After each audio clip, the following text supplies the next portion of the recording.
Hello welcome back to my channel. അപ്പോൾ നമ്മുടെ ഇന്നത്തെ വീഡിയോ നല്ലൊരു അടിപൊളി 4 മണി പലഹാരത്തിൻ്റെയാണ്. വളരെ എളുപ്പത്തിൽ തയ്യാറാക്കിയെടുക്കാൻ പറ്റും നല്ല രുചിയുള്ളതുമായിട്ടുള്ളൊരു പലഹാരമാണിത്. നിങ്ങൾ എന്തായാലും ട്രൈ ചെയ്ത് നോക്കണം, നിങ്ങൾക്ക് ഇഷ്ടമാവും. അപ്പോൾ നമുക്ക് വീഡിയോ കണ്ടു നോക്കാം. അപ്പോൾ അതിന് വേണ്ടിയിട്ട് ഞാൻ ആദ്യം തന്നെ ഒരു പാന് ഗ്യാസ് സ്റ്റോപ്പിൽ വെച്ച് കൊടുത്തിട്ട് അതിലേക്കൊരു 1/2 ടീസ്പൂൺ നെയ്യ് ചേർത്ത് കൊടുത്തിട്ടുണ്ട്. നെയ്യ് ചൂടായി വരുമ്പോൾ ഇതുപോലൊരു 2 പഴം ചെറുതായിട്ട് കട്ട് ചെയ്തതും കൂടെ ഇതിലേക്ക് ചേർത്ത് കൊടുത്തിട്ടൊന്ന് വാട്ടിയെടുക്കണം. അപ്പോൾ നല്ല പഴുത്തിട്ടുള്ള പഴമാണെങ്കിൽ നല്ല ടേസ്റ്റ് ഉണ്ടാവും കേട്ടോ.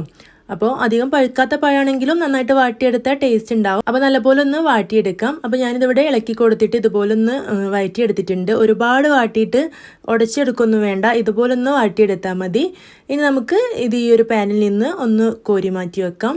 അപ്പോൾ ഇതിലേക്ക് നിങ്ങൾക്ക് വേണമെങ്കിൽ നട്സൊക്കെ ചേർത്ത് കൊടുക്കാം കേട്ടോ, അപ്പോൾ ഒന്നും കൂടെ ടേസ്റ്റ് ആയിരിക്കും. അപ്പോൾ ഞാനിവിടെ നട്സൊന്നും ചേർത്ത് കൊടുക്കാതെ വളരെ സിമ്പിളായിട്ടാണ് തയ്യാറാക്കി എടുത്തിട്ടുള്ളത്. ഇനി ഞാൻ ഈ ഒരു പാനിലേക്ക് ഒരു 3 ബ്രെഡ് ഇതുപോലെ കട്ട് ചെയ്തിട്ട് ഇട്ട് കൊടുക്കുന്നുണ്ട്.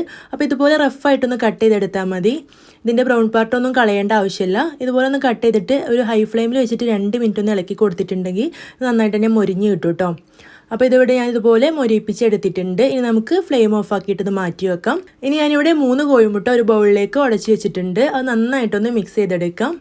നന്നായിട്ട് ബീറ്റ് ചെയ്തെടുത്ത ശേഷം ഇതിലേക്ക് 1/4 കപ്പ് അളവിൽ പാല് ചേർത്ത് കൊടുക്കാം. ഇനി മധുരത്തിന് ആവശ്യമുള്ള പഞ്ചസാര ചേർത്ത് കൊടുക്കാം. ഒരു 4 ടേബിൾ സ്പൂൺ പഞ്ചസാര ഞാനിവിടെ ചേർത്ത് കൊടുത്തിട്ടുണ്ട്. അപ്പോൾ നിങ്ങളുടെ മധുരത്തിനനുസരിച്ച് നോക്കിയിട്ട് വേണമെങ്കിൽ കൂടുതലോ കുറവൊക്കെ ആക്കാം കേട്ടോ. ഇനി ഇതിലേക്ക് ഫ്ലേവറിന് വേണ്ടിയിട്ടൊരു 1/2 ടീസ്പൂൺ ഏലക്കായ പൊടിച്ചും കൂടെ ചേർത്ത് കൊടുത്തിട്ട് ഈ ഒരു പഞ്ചസാര എല്ലാം നന്നായിട്ട് അലിയുന്നവരെ നന്നായിട്ടൊന്ന് മിക്സ് ആക്കിയെടുക്കാം.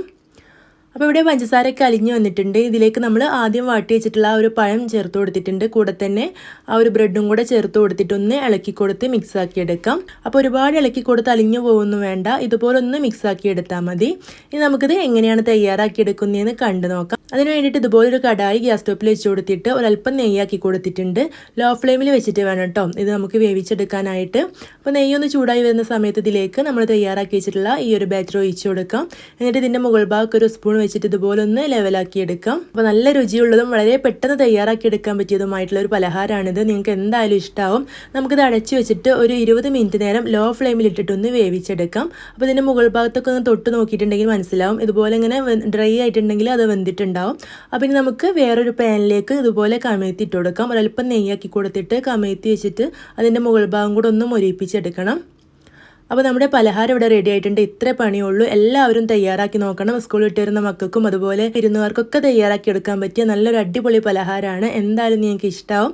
അപ്പോൾ ഈ ഒരു വീഡിയോ നിങ്ങൾക്ക് ഇഷ്ടമായിട്ടുണ്ടെങ്കിൽ മറക്കാതെ ലൈക്ക് ചെയ്യണം. ചാനൽ സബ്സ്ക്രൈബ് ചെയ്യാത്ത കൂട്ടുകാരുണ്ടെങ്കിൽ ഒന്ന് സബ്സ്ക്രൈബ് ചെയ്തിട്ട് സപ്പോർട്ട് ചെയ്യണം. നിങ്ങളുടെ അഭിപ്രായങ്ങളെല്ലാം കമൻ്റായിട്ട് അറിയിക്കണം. ഇതുപോലെ നല്ല നല്ല വീഡിയോസുമായിട്ട് വീണ്ടും കാണാം.